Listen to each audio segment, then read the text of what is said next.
안녕하십니까. 선택 과목을 통한 진로 디자인을 강의하게 될 주천고등학교 교사 김용주입니다. 이번 강좌에서 여러분들한테 말씀드릴 순서는 일단 고교 학점제를 이해를 하고 그 다음에 대학 입시를 다른 강좌에서 이미 들었기 때문에 관련 있는 사항을 간단하게 점검을 하고 그 다음에 대학 입시와 과목 선택의 관련성에 대해서 살펴봅니다. 이거를 바탕으로 여러분들이 교육과정을 작성하고 또 작성한 참고사항을 하기 위해서 간단한 예를 실어놨습니다. 그러면 첫 번째 고교학점제 이해에 대해서 말씀을 드리겠습니다. 우리가 고교학점제라는 것은 진로와 적성에 따라서 다양한 과목을 선택 이수하여 누적 학점의 기준에 도달하면 졸업을 인정받는 교육과정 이수 운영 제도입니다. 학점제를 하기 때문에 과거에는 출석만 하면은 졸업이 인증됐지만 이번에는 학점과 출석을 같이 해야만이 졸업이 인정되는 그러한 제도입니다. 현재 우리의 교육의 현실이 진단함으로써 고교학점제가 도래됐는데 어떤 문제가 있었냐면 지식 유지의 교육과 이거를 역량 유지 교육으로 바꾸고 경쟁 유지의 교육을 학생의 다양한 지원을 하고 수평적 평가를 통해 가지고 공교육의 본질에 충실하고자 했습니다. 그 다음에 획일적 교육을 했던 것을 학생들 개개인의 맞춤형 교육 과정으로 하여 학생 과목 선택권을 보장함으로써 개개인의 배움에 집중을 하고 있습니다. 그러면 고교 학점제의 필요성에 대해서 살펴보면 미래 사회에 필요한 역량을 기르기 위해 필요합니다.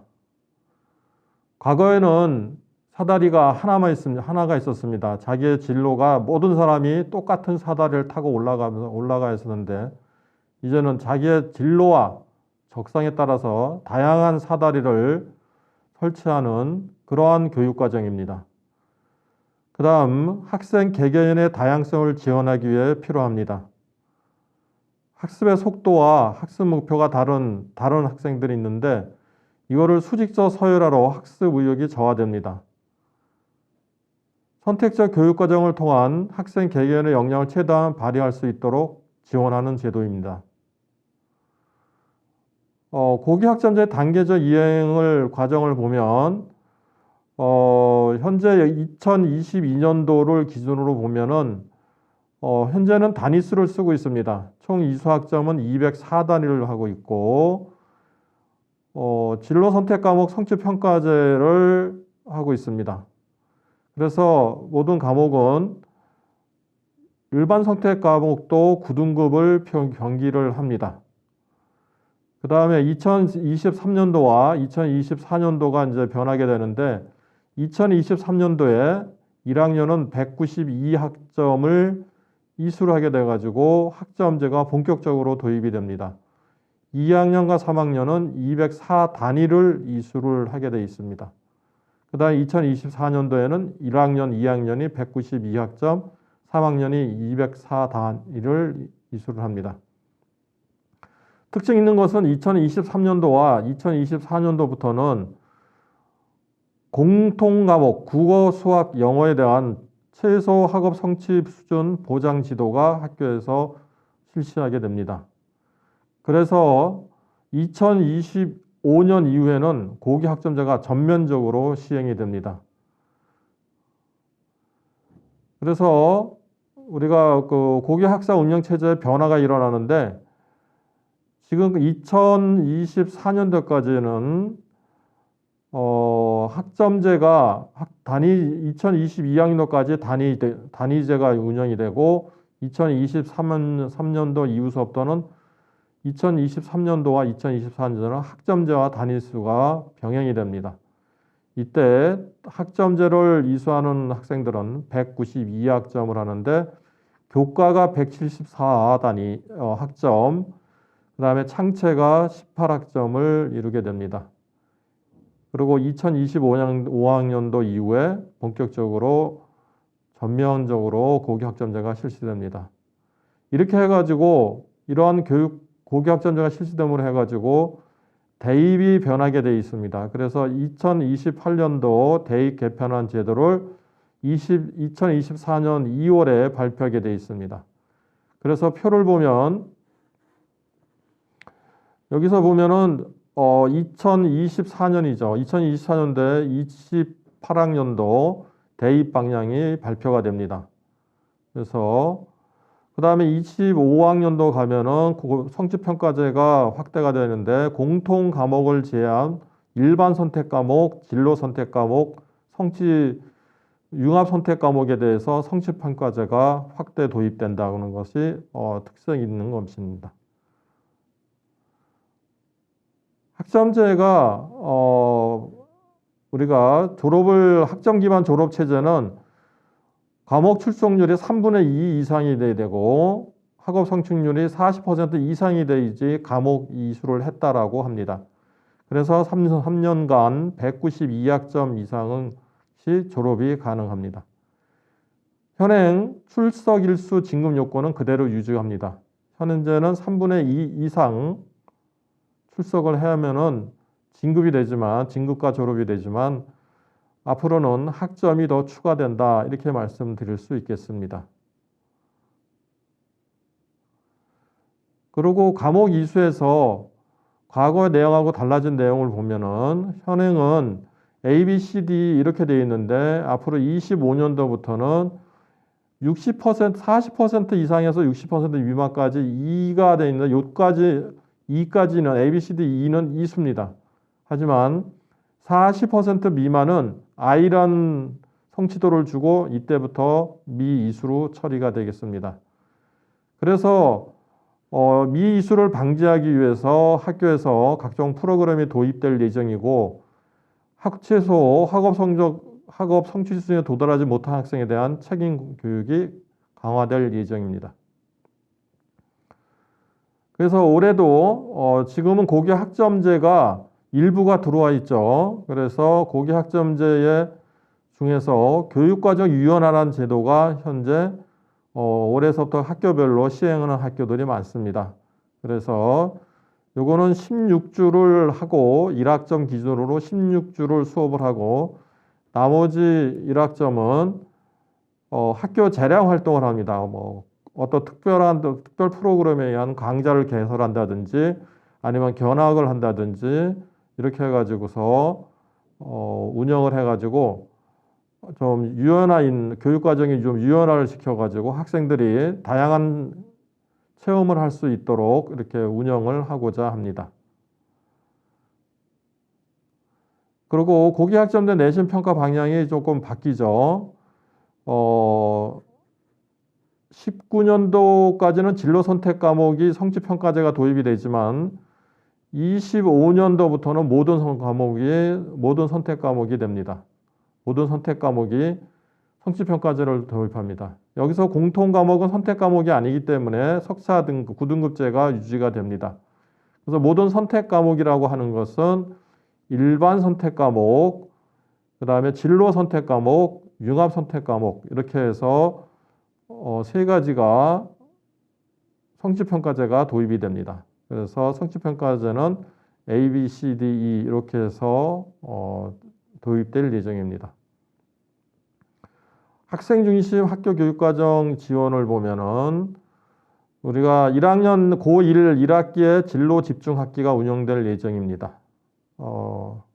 그리고 학교별로 교육과정 규정이 마련될 것이고 소인수 담임제가 운영될 예정이라고 생각을 하고 있습니다.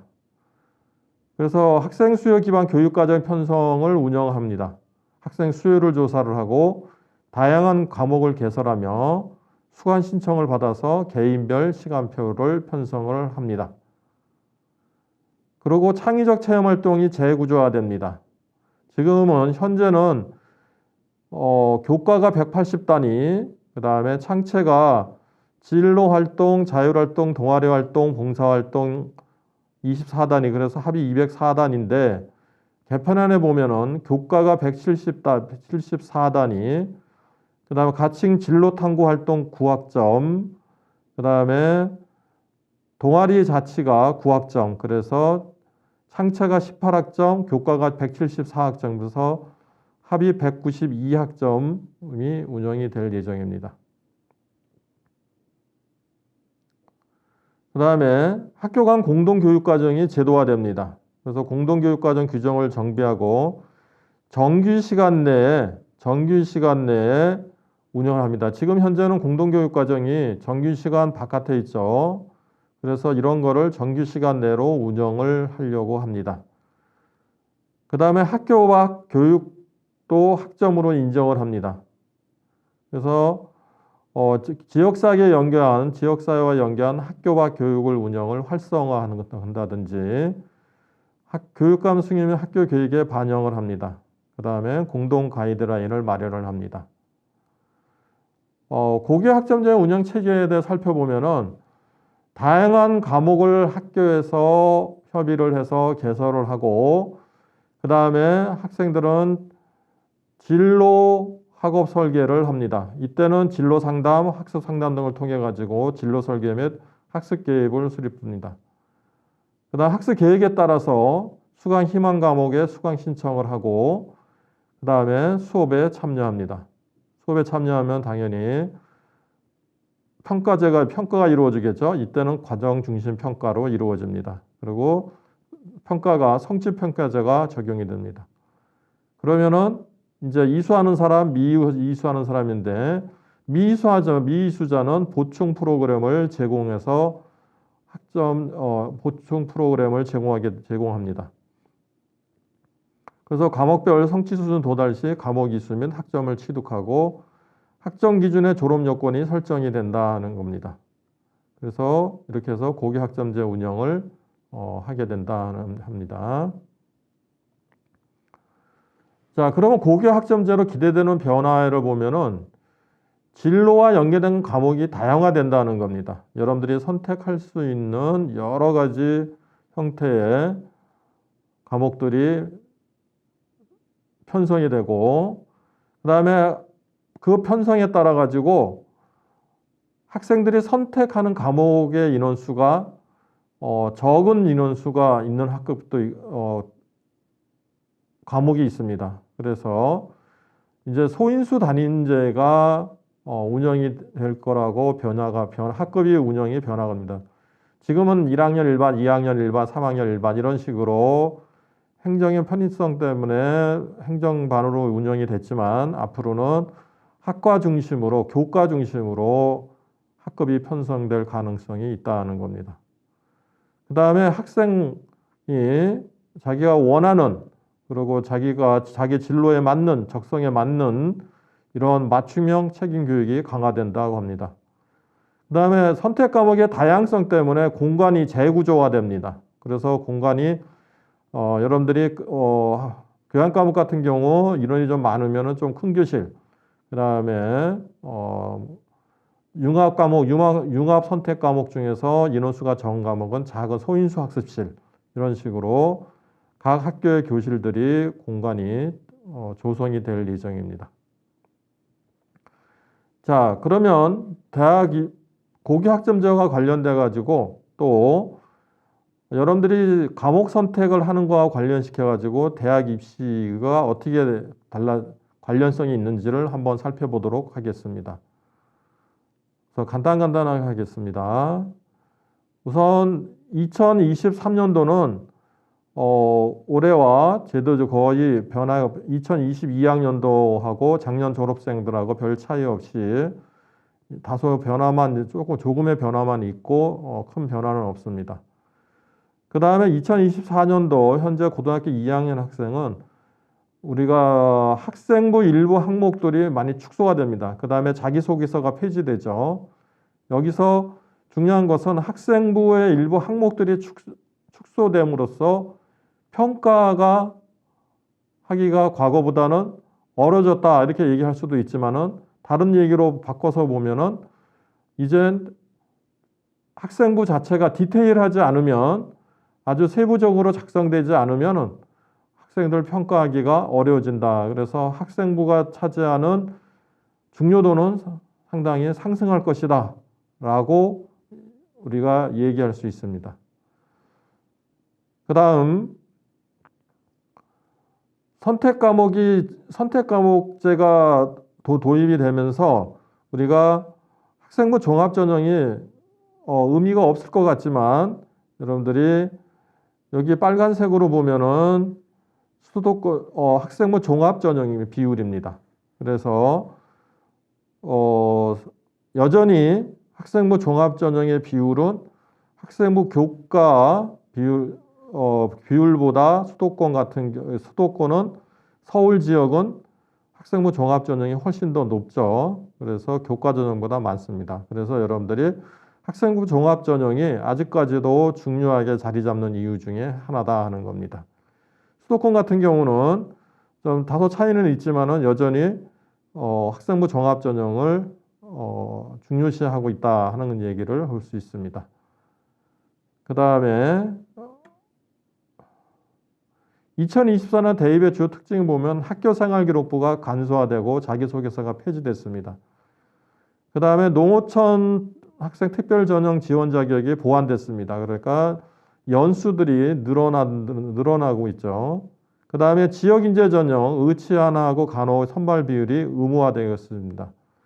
그 다음에 사회적 배려 대상자가 10% 이상 의무 모집을 하게 되어 있습니다.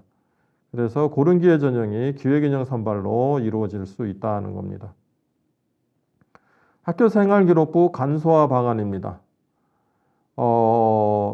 현재 고3하고 고2하고 고1, 고2하고 고1은 입시가 크게 다르지 않다고 얘기를 합니다. 그러니까 비슷하기 때문에 같이 묶어서 봤습니다. 교과활동 큰 변화 없습니다. 종합의견 마찬가지. 그런데 이제 동아리 활동에서 고3은 현재 고등학교 3학년 학생은 자율동아리가 연간 1개만 기재를 하게 됐는데 2학년하고 3학년은 자율동아리를 대입에 미반영합니다. 미반영이라는 얘기는 학생부에는 기재하되 대입 자료로는 대학에 전송되지 않습니다. 그러니까 바꿔 얘기하면 대학에 쓰지를 않는다는 거죠. 대학 입시 자료로는. 그 다음에 봉사활동은 개인 봉사활동 실적은 대입에 미반영합니다. 단 학교 교육 계획에 따라서 교사가 지도한 실적은 대입에 반영을 한다는 겁니다. 그 다음에 특이하게 또 달라지는 것은 3학년은 수상을 학기당 한 건만 사용을 하죠. 하지만은 2학년하고 3학년은 대입에 반영이 되지 않습니다. 독서활동 3학년은 사용을 합니다. 하지만 고2와 고1은 대학에 사용하지 않습니다. 여기서 우리가 독서활동을 이제는 별도로 기재할 수가 없기 때문에 여러분들이 수업 시간이라든지 세부 수업 시간에 적극적으로 독서활동을 한 내용을 가지고 활용하여 그 내용이 교과 세부 특기사항에 기재가 되도록 하는 방법을 강구를 해야 될 것입니다. 그래서 과거보다 교과하고 관련된 독서가 필요하다고 생각됩니다. 그 다음에 2023 학생부 교과 전형의 특징을 보면은 전국 기준 모집 인원이 증가했습니다. 그리고 전국 기준 수능 최저 학력 기준이 일부 완화됐고 지역균형 선발의 고교별 추천 인원이 확대됐습니다. 정성평가, 교과평가가 도입이 증가되고 있습니다. 그래서 과거에는 정량평가로 해서 등급만을 반영을 했는데 이제는 각각의 진로 역량들을 확인을 해서 그것을 수업의 충실도, 참여도에 대한 충실도, 성실도 등을 평가해가지고 그것을 대입 평가에 반영하는 이런 정성평가가 많이 도입되고 있습니다. 변화되고 있죠. 그 다음에 대학별 진로 선택 과목에 대학에 반영하는 방법에 따라서 유불리가 존재합니다. 그래서 어떤 대학은 진로 선택을 반영을 하고 어떤 대학은 또 하지 않고 어떤 대학은 A, B, C 성취도만 반영하는 반면에 또 어떤 대학은 그것을 등급으로 변환시켜 가지고 또 반영을 하는 대학도 있습니다. 그래서 반영 방법에 따라서 유불리가 존재할 수 있다는 겁니다. 교과 반영 방법의 예시입니다.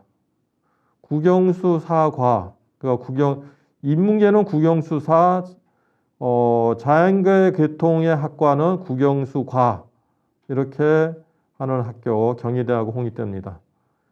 그 다음에 국영수사가 전과목을 하는 거는 건국대, 서강대, 이화여대, 중앙대, 한양대. 그 다음에 전과목, 학생부에 있는 전과목을 하는 대학은 고려대, 서울시립대, 성균관대, 연세대학교입니다. 그 다음 동국대는 특이하죠. 상위 10과목, 국어, 수학, 영어, 사회, 한국사. 그 다음에 자연계열 학과들은 국어, 수학, 영어, 과학, 한국사 이렇게 해가지고 반영을 합니다. 학생부 종합전형의 특징 중에서 여러분들이 다 아시겠지만은 우리가 학교 생활 충실도를 학생부 자기소개를 통해서 정성평가를 하고 있다는 겁니다. 이 부분에서 학교 교과 활동이 최근 중요하게 부각되고 있습니다.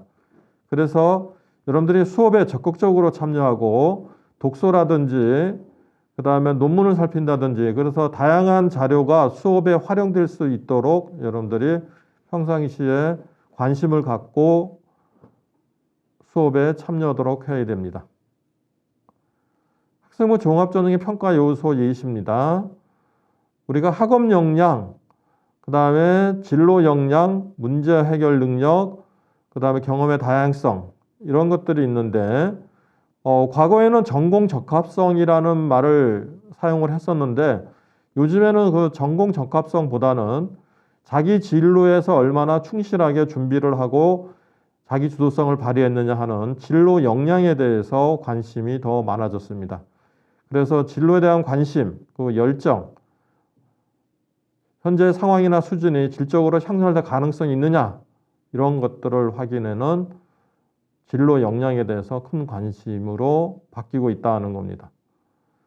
그 다음에 활동의 주도성과 스스로 알고자 하는 의지가 있는지 하는 자기 주도성 여기에 대해서도 충분하게 관심을 갖고 있습니다. 그 다음에 교내 활동의 다양성과 충실성에 충실한 경험을 가지고 있어야 된다는 겁니다. 전형 자료별 평가 중거 및 평가 요소 예시입니다.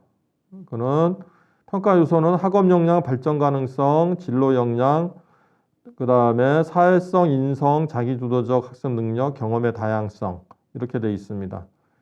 그래서 여러분들이 각각의 학생별 모든 자료들이 다 사용이 되지만 특히 과목별 세부 능력비 특기 사항은 여러분들이 수업에 적극적으로 참여하고 아까 재차 강조하지만 독서라든지 그 다음에 모둠 활동이라든지 그 다음에 발표라든지 이런 사항들을 통해 가지고 자기의 진로에 대한 역량을 충분하게 표현을 해줘야 한다고 생각을 합니다. 학생부 종합전형의 평가 요소가 변화되고 있어요. 이쪽에서 보면은 전공 적합성이 우리가 진로 역량으로 바뀌어 있습니다. 그래서 조금 이제 바뀌었죠. 학업 역량은 큰 차이 없습니다. 학업 성취도, 학업 태도, 당구력 이렇게 바뀌었고 진로 역량은 전공 관련 교과 이수 노력, 전공 관련 교과 성취도, 진로 탐색, 전공 탐색이 아니고 진로 탐색 활동과 경험을 중요시하고 있습니다. 그 다음에 인성보다는 이제는 공동체 역량이라는 거, 협업과 소통 능력, 나눔과 배려, 성실성과 규칙 준수, 리더십 이와 같은 공동체 역량에 대해서 관심을 갖겠다. 이렇게 해가지고 평가 요소가 변화되기 시작했다는 겁니다. 요거는 여러분들이 평가 요소가 학교마다 발표된 거에서 보면 2020년도 사례를 중심으로 봅니다. 그래서 각각의 높은 걸 보면은 고려대학교 학업 우수형은 학업 역량을 50%로 본다. 서강대도 학업 역량 50%, 성균관대 학업 역량 50%. 근데 여기서 보면은 학업의 수월성, 학업의 충실성 이와 같이 해서 정성 평가를 또 하기도 합니다. 서울시립대는 잠재 역량이 40%죠. 그 다음에 중앙대 같은 경우 전공 적합성, 그 다음에 탐구 역량 이런 것에 더 많은 것을 평가를 하고, 한국외대는 계열 적합성, 학업 역량에 평가를 합니다. 한양대는 종합 성취도, 비판적 사고, 창의적 사고가 전체 50%를 평가를 하고 있습니다. 자, 이와 같이 대입에 대해서 잠깐 살펴봤는데, 그러면 대학 입시와 과목 선택과는 어떤 연관이 있는지를 한번 살펴보도록 하겠습니다. 우리가 과목을 선택할 때 기준은 인문, 사회, 과학, 기술, 기초 소양 등을 균형 있게 함양을 해야 됩니다. 그 다음 대학 공부에 필요한 과목은 어렵더라도 이수를 해야 합니다. 여러분들이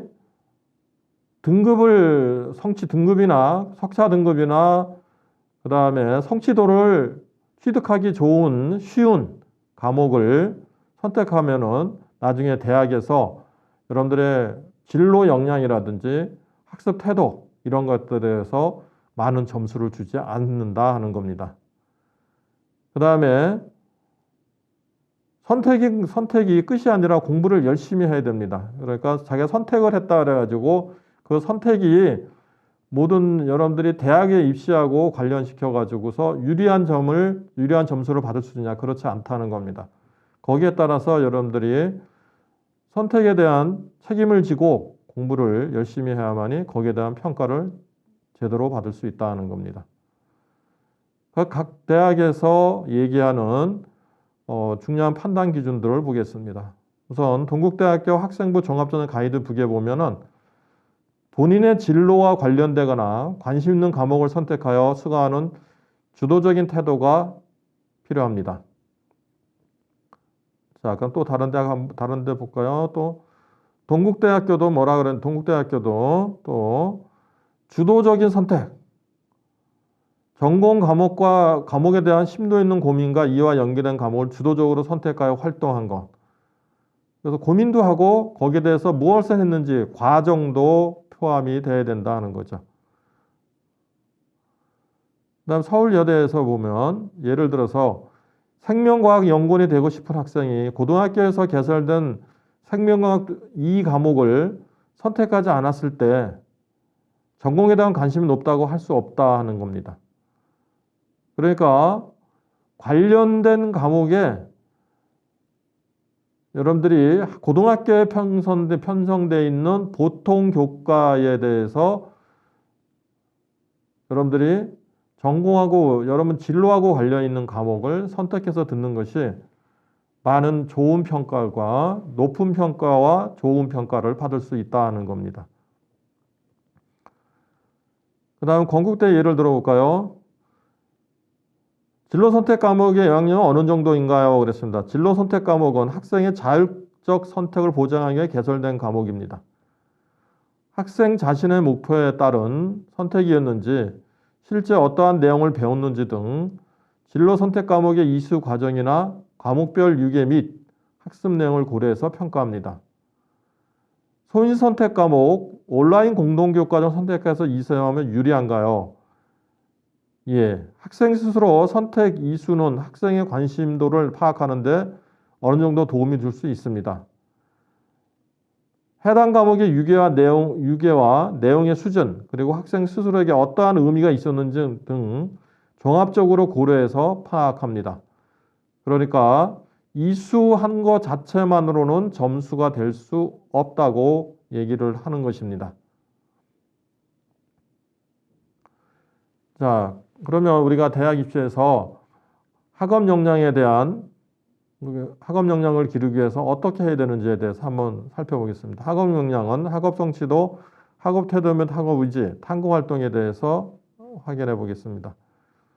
자, 학업 성취도에서 몇 개 항목을 보면 전체적인 교과 성적은 다른 지원자에 비해서 어느 정도인가? 그 다음 학기별, 학년별 성적은 고르게 유지되고 있는가? 학기별 학년별 성적은 상승하고 있는가? 대학 수학에 필요한 기본 과목, 국어, 수학, 영어, 사회, 과학 등 성적은 어느 정도인가 그랬습니다. 그 다음에 희망 전공과 관련된 기본 과목은 어느 정도 이수했는가? 희망 전공과 관련하여 도전적인 과제나 과목을 이수하기 위해 어떤 노력을 하였는가? 과목별 이수자 수의 규모는 어느 정도인가? 과목별 등급의 원점수는 적절한가? 이렇게 해서 원점수의 평균과 표준 편차도 포함된다는 겁니다. 그 다음에 학업 태도 및 학업 의지에 대해서 보겠습니다. 새로운 지식을 획득하기 위해 자기 주도적인 태도로 노력하고 있는가? 자, 이렇게 되면 여러분들이 아까 얘기한 대로 독서 같은 경우 자기가 발표를 위해서 필요한 독서를 스스로 해야죠. 학교에서 안내해 주지 않습니다. 그러니까 여러분들이 이거와 관련돼서 여러분 스스로가 독서 내용을 찾아서 자기 주도적으로 자료를 정리해야 되고 또 관련 신문 기사나 그 다음에 관련 자료들을 스스로 선택해 가지고서 취합하고 그 다음에 정리해 가지고 여러분들이 수업 시간에 활용할 수 있는 이런 주도적인 태도를 갖춰야 된다 하는 겁니다. 그 다음에 자발적인 성취 동기와 목표의식을 가지고 넓고 깊게 학습하려는 의지와 열정을 가져야 된다 합니다. 교과 수업에서 적극적이고 집중력이 있으며 스스로 참여하고 이해하려는 태도와 열정을 가져야 한다는 겁니다. 그 다음에 탐구활동에 대해서 보면 교과에서 이루어진 탐구활동에 적극적으로 참여하고 있는가? 그 다음에 그 탐구활동 과정에서 창의적인 본인만의 결과물을 산출하고 있는가? 그 산출한 결과물에서 학문에 대한 열의와 지적 관심을 가지고 있는가?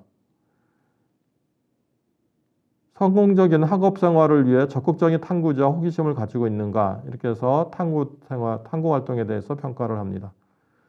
그 다음에 전공 적합성에 대해서 살펴보도록 하겠습니다.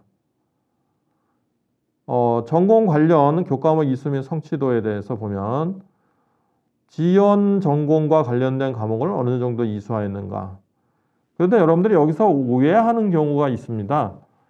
여러분들이 전공과 관련된 과목을 어느 정도 이수했는가 이렇게 했더니 전문교과의 과목을 꼭 들어야 된다 이렇게 생각을 오해를 하는데 많은 대학에서는 여러분들이 전문교과를 들으면 좋지만은 현재 보통 교과에 편성된 관련 자기의 전공하고 진로하고 관련된 유계를 설정을 해서 그 과목을 수강하는 것이 더 바람직하지 않느냐라고 생각을 하고 있습니다.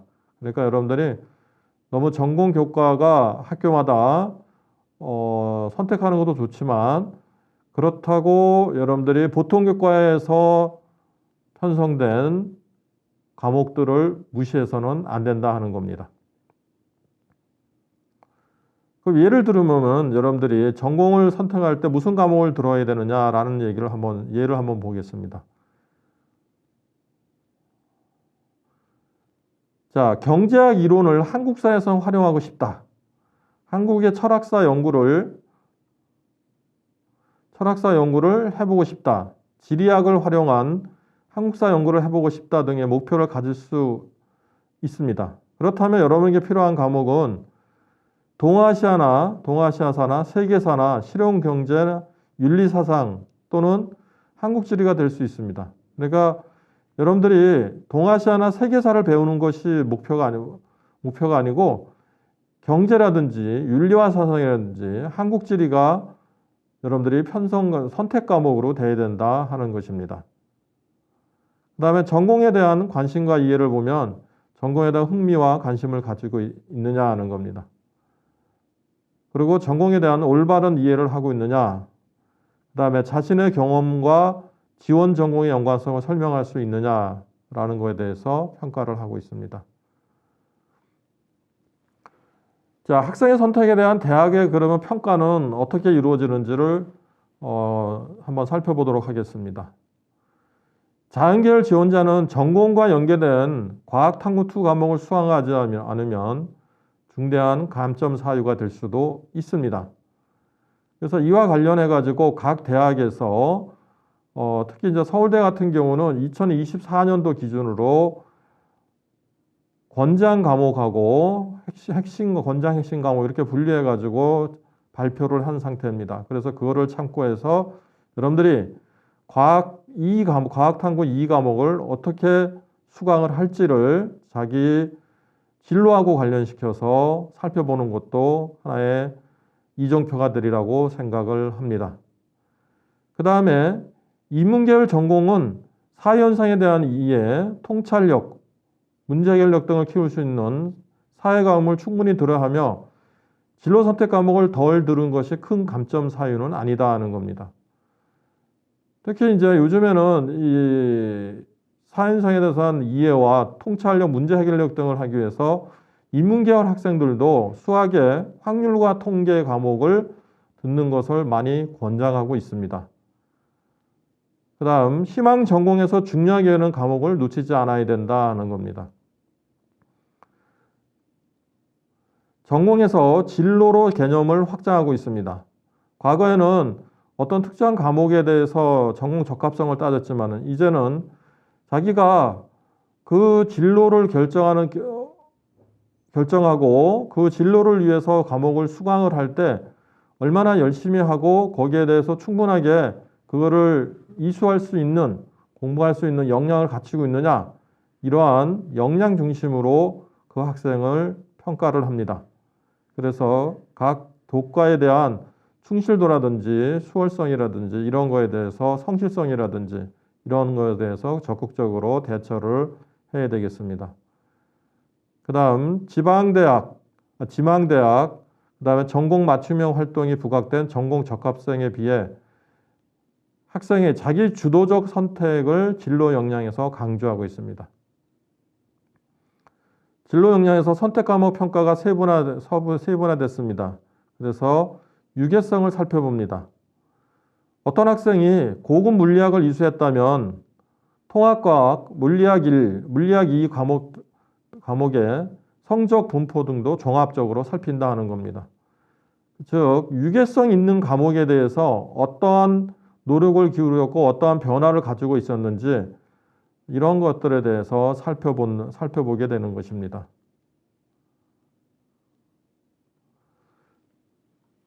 그 다음 우리가 선택 과목을 하는 데 있어 가지고 학과를 선택하는 데 있어 가지고서 좀 이해가 필요한 경우가 있습니다. 우리가 고전적인 개념의 학과에서 이제는 그 학과가 살아남기 위해서 생존하기 위해서 특별한 특화된 개념을 도입을 했는데 우리는 아직까지 고전적인 사고를 가지고 그 학과를 바라보고 있습니다. 그래서 예를 들면 서울대 의료학과 같은 경우는 신소재 전문가나 공학박사들이 교수로 영입되어 있기 때문에 우리가 신소재 관련을 하고 있습니다. 그러니까 디자인 학과가 아니라는 거죠. 하지만 성균관대 의상학과는 예술대학에 편제되어 있습니다. 그래서 영상학과나 연기예술학과 등과 교류하면서 다양한 예술적 경험이나 프로젝트가 가능합니다. 그래서 우리가 얘기하는 관련 학과에서 그냥 막연하게 그 학과에 대해서 생각하지 마시고 꼭 학과에 대해서 홈페이지에 들어가 가지고 그 학과의 특성이라든지 교수님들의 전공 같은 것을 살펴보는 것도 본인의 진학을 위해서 많은 도움이 되리라고 생각을 합니다. 그 다음에 건국대 사회환경공학부를 보면은 우리가 얼른 학과명으로 보면은 환경공학과 같은 것 같기도 하고 사회환경 그러니까 뭐 생명과학 쪽으로 중심이 되지 않을까 그렇지만은 이것은 환경 바탕으로 사회 기반을 설계하는 건설공학, 토목공학과 관련이 있는 학과입니다. 그 다음에 건국대 글로벌 비즈니스 학과는 우리가 과목명으로 봐서는 영어를 잘하고 무역하고 경영에 관심이 많다면 지원할 수 있는 학과 같은데 이 대학은 중국 남경대와 복수학의 과정을 운영하는 학과라서 중국어와 중국 문화, 중국 경제의 핵심을 이루고 있는 학과로 되어 있습니다. 그러니까 이 과에 들어가면은 중국에 대해서 배우는 거죠. 그러니까 본인이 학과에 대해서 조사를 하지 않았다면 자기의 의도하고 다르게 중국에 대해서 학습하게 되는 이런 일들이 생기게 된다는 겁니다. 그 다음에 연세대 화공생명공학부는 우리가 화공, 생명 그러니까 화학이라든지 생명과학에 대해서 할 것 같은데 이거는 공업화학과에서 출발해서 화학공학과를 주로 이루고 있습니다. 그러니까 여러분들이 물리학을 바탕으로 화학이라든지 수학을 강조하고 있습니다. 그래서 여러분들이 학과명을 제대로 파악하지 못하면 자기가 각각의 과목 선택을 할 때 좀 어려움을 겪게 되죠. 그러니까 잘못 선택할 수 있다는 겁니다. 그래서 학과에 대해서도 자기가 진학하고자 하는 학과에 대해서도 충분하게 조사를 하고 과목 선택에 임해야 한다고 생각을 합니다. 그 다음에 공간정보공학과는 우리가 얼른 보면은 건축 디자인이나 실내 공간 꾸미는 학과처럼 보이지만은 이거는 지리정보와 GPS 데이터를 과학적으로 처리하여 활용하는 학과입니다. 그 다음에 명지대 디지털 미디어 학과는 저널리즘, 영상, 광고 홍보, 뉴미디어 중심의 전통적인 디지털 미디어 학과로서 우리가 알 수 있는데, 그런데 서울대 디지털 미디어 학과명은 같은데 여기는 프로그래밍, 소프트웨어 중심으로 교수진 전공 분야가 거의 컴퓨터 그래픽스, 가상현실 등으로 이루어져 있습니다. 그래서 결론적으로 얘기하면 대학의 학과의 특성을 고전적인 개념에서 많이 변화되고 있습니다. 그래서 여러분들은 진로 과목이라든지 일반 선택 과목, 융합 선택 과목을 하기 전에 해당 본인이 진로를 진학하고자 하는 대학의 학과의 홈페이지를 활용해가지고 학과의 특성을 충분히 파악할 필요가 있다고 얘기를 하겠습니다.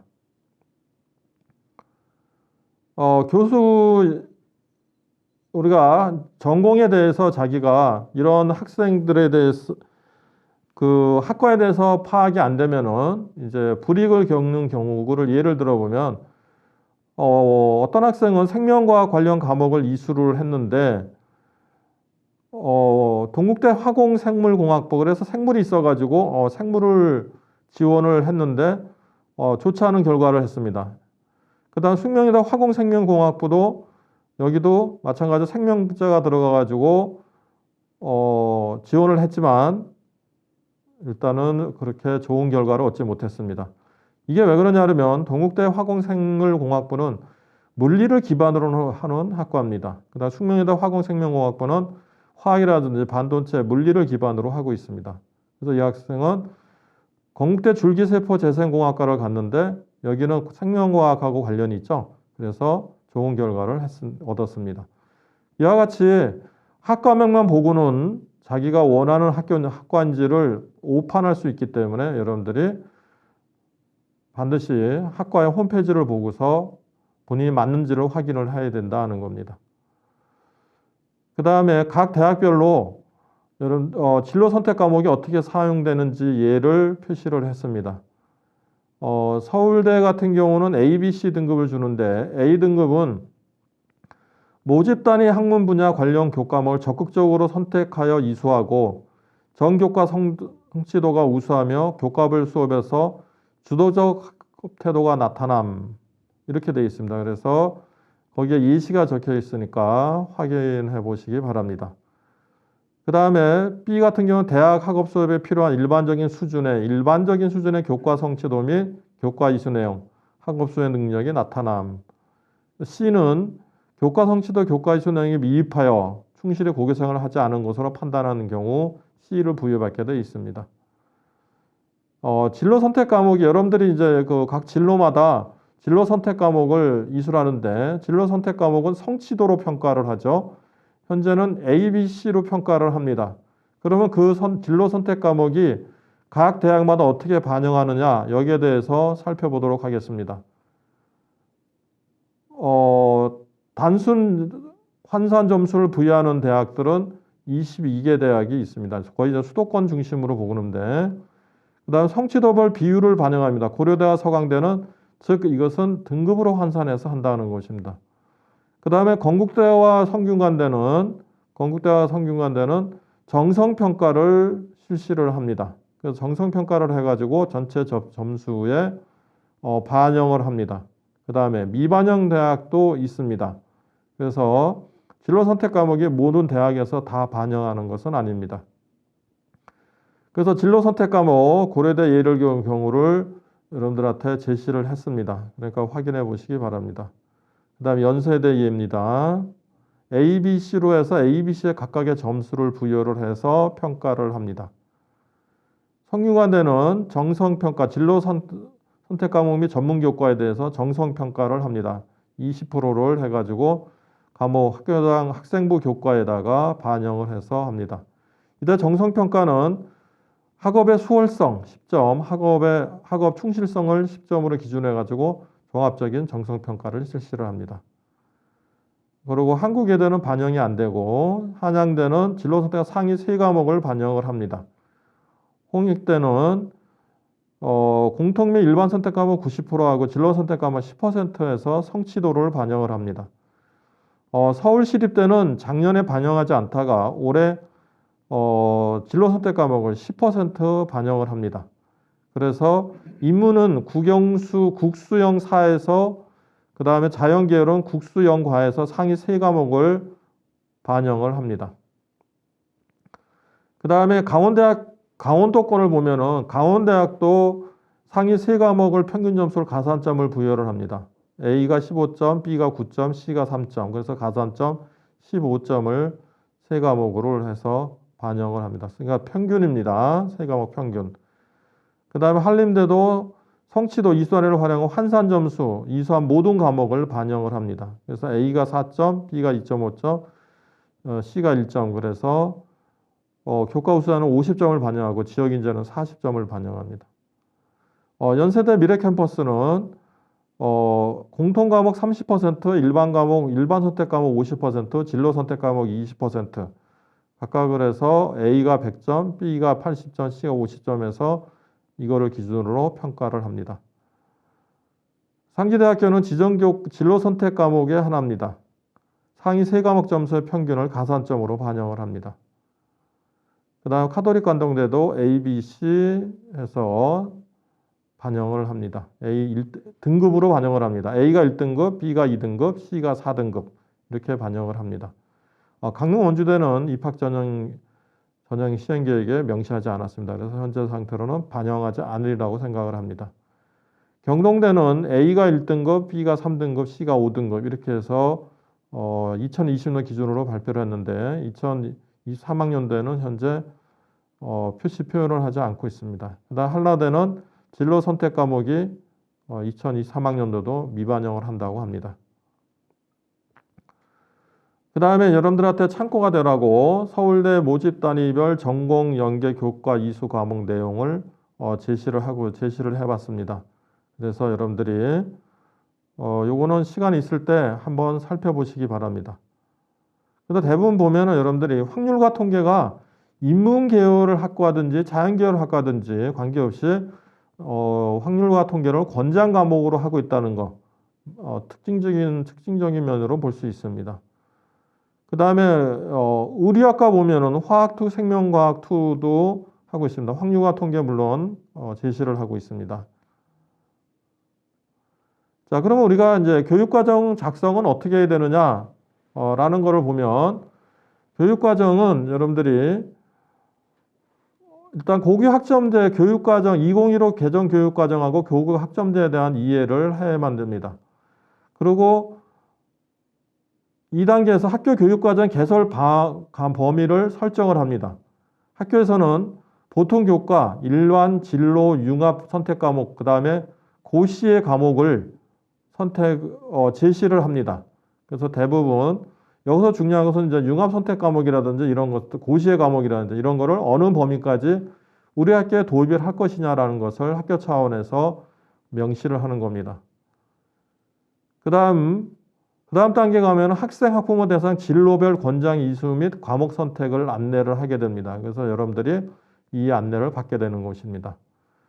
그 다음에 학생 이수 희망 과목 선호도를 조사를 하고 개설 가능 과목을 확정하고 과목별 수업 시간을 배치하고 수강 신청 및 수업 시간표를 작성합니다.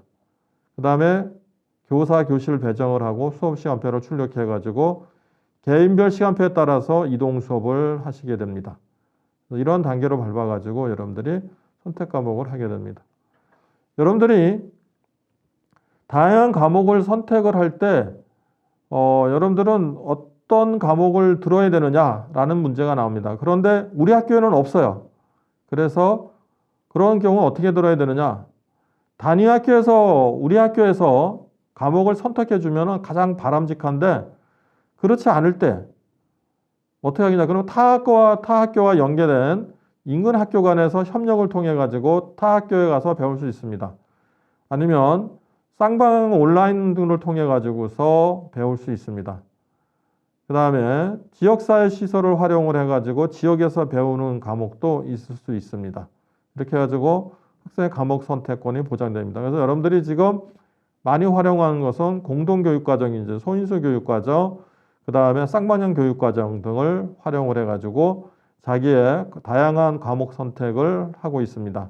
그래서 우리 학교에서 개설되지 않았더라도 여러분들이 충분하게 자기가 원하는 과목을 진로에 맞춰서 수강할 수 있다는 것을 말씀드립니다. 그러면은 여러분들이 이제 교육과정에서 진로 진학을 어떻게 했으면 좋겠느냐라는 것에서 여러분 설계할 때 이런 방법을 하면 어떻게 했냐는 것을 제시를 해봅니다. 자, 고교학점제를 이해하고 그 다음에 진로 적성 심리 검사를 통해 자기를 이해해야 합니다. 그 다음 직업과 학과의 정보를 탐색하셔야 됩니다. 내 직업하고 관련돼 가지고 어떤 학과가 맞는 건지 여기에 대한 자료가 없다 그러면은 여러분들은 거의 진로에 맞는 학과에 맞는 과목을 선택할 수가 없습니다. 그래서 여기에 따라서 그 학과에 따라서 제시되는 교육과정을 볼 수 있고 그 교육과정에 따라서 여러분들이 3개년 교육과정을 설계하는 것을 할 수 있습니다. 그래서 3년의 교육과정을 여러분들이 설계를 하고 교육과정을 상담을 합니다. 그래서 여러분들이 학교 담임선생님이나 진로교사, 그 다음에 해당 과목교사 등을 통해 가지고 여러분들이 진로 활동, 과목 수강에 대한 상담을 선생님들하고 할 수 있습니다. 그리고 학부모, 여러분들 부모님들하고도 상담을 하시는 게 좋습니다. 그런 부모님들도 학교에서 충분하게 안내할 기회가 있기 때문에 여러분들하고 같이 부모님하고 여러분들의 교육과정을 같이 고민해 보는 것도 바람직하다고 할 수 있겠습니다. 그렇게 되면 학교 수강 신청을 합니다. 학교 수강 신청은 일회성으로 끝나지 않고 학교마다 많게는 5회 정도까지 주는 학교도 있고 그러니까 학교마다 그 사정에 따라 가지고서 그다음 업무의 난이도에 따라 가지고서 여러분들이 수강 신청을 할 수 있는 횟수가 정해지기 때문에 학교의 계획을 잘 살펴보면은 여러분들이 충분하게 여러분 의사를 충분하게 반영할 수 있는 수강 신청의 기회가 주어집니다. 그 다음 여러분들이 이 수강 신청을 하고 나면 내가 어떻게 학교 생활을 할 건지 거기에 대한 계획서를 작성을 하셔야 됩니다. 그래서 학교별로 학교생활 계획서라는 책자가 있습니다. 그 책자를 작성하시고 유인물이 있으니까 그 유인물을 통해서 작성해 보는 것도 바람직하다고 보겠습니다. 그러고 나서는 뭐예요? 여러분들은 교과 활동을 해야 되고 창의적 체험 활동을 하셔야 됩니다. 수업과 연계된 과정 중심 평가, 학생이 참여할 수 있는 수업에 적극적으로 이루어지는 교과 활동에 참여해야 되고 자율활동, 그 다음에 자율활동, 봉사활동, 진로활동, 독서활동에 대한 체험활동도 해야 됩니다. 그러고 나서 대학 진학 설계를 하죠. 그 다음에 대학 지원 프로그램을 찾아갑니다. 그러니까 대입 박람회라든지 모의 면접이라든지 찾아가는 대입 컨설팅 등을 찾아서 한 다음에 마지막 단계에서 이런 대학 입시를 치르면 된다는 겁니다. 과목 선택을 위해서 내가 할 일을 보면은 진로 선택 과목 알아보기입니다. 관심 있는 과목을 선정을 하고 성적 산출 방식이라든지 대학 입시 관련에 대해서 어떻게 되는지, 본인의 대학 전공 적합성 관련성이 있는가, 대학에서 성적 반영 여부는, 그다음 대학에서 성적 산출 방식은. 그래서 아까 얘기한 대로 진로 선택 과목이 어느 대학은 반영하지 않는 대학이 있습니다. 이런 대학에서는 여러분들이 차라리 진로 선택 과목을 듣는 것보다는 일반 선택 과목을 들어서 좀 더 자기의 진로를 명확하고 그다음에 기초 과목으로서 공부하는 것이 훨씬 더 여러분의 진로 역량을 높일 수 있는 방법일 수 있습니다. 그다음에 진로에 따라서 직업도 알아봐야 되겠죠. 그래서 직업 적성 검사를 실시를 해봐야 됩니다. 그래서 커리어넷에 접속해서 회원가입 후에 여러분들의 직업 적성도 해봐야 된다는 겁니다. 그래서 커리어넷이라든지 워크넷에서 관련 검사가 많습니다. 그러니까 직업 가치관 검사라든지 직업 흥미 검사, 진로 성숙도 검사, 그다음에 대학 전공 학과 흥미 검사라든지 이런 내용들이 있습니다. 그다음에 나의 희망 진로 확인하기, 희망 직업 정보를 조사를 하고 나의 희망 직업이 어떤 직업인지 확인해 보는 것입니다. 그 다음에 나의 희망 직업 관련 정보 찾기, 필요한 자격증, 필요한 역량, 그 다음에 직업의 장점, 미래 전망 등 여기에 대한 정보를 찾습니다. 그러면 나의 상황은 어떤지 그거를 확인해 볼 필요가 있습니다. 과연 내가 그 직업 적성에 맞는지, 직업 흥미 유형에 맞는지, 직업 가치관하고 나의 가치관은 어떤지, 그 다음 환경적인 면, 직업적인 면은 어떤지에 대해서 확인을 해 보셔야 됩니다. 희망 진로에 대한 학과를 탐색합니다. 제일 좋은 거는 현재 대입 정보 포털 어디가에 보면은 자세하게 안내되어 있습니다. 그래서 대입 정보 포털에 접속해서 나의 희망 학과를 탐색해 보는 것도 좋습니다. 그래서 학과 정보 찾기를 해서 흥미와 적성, 진로 탐색 활동, 관련 고교 과목, 대학 주요 과목, 관련 직업, 개설대학, 학과 등을 살펴보는 게 좋습니다. 그 다음에 관심대학 찾기, 학과 중점 전공 찾기.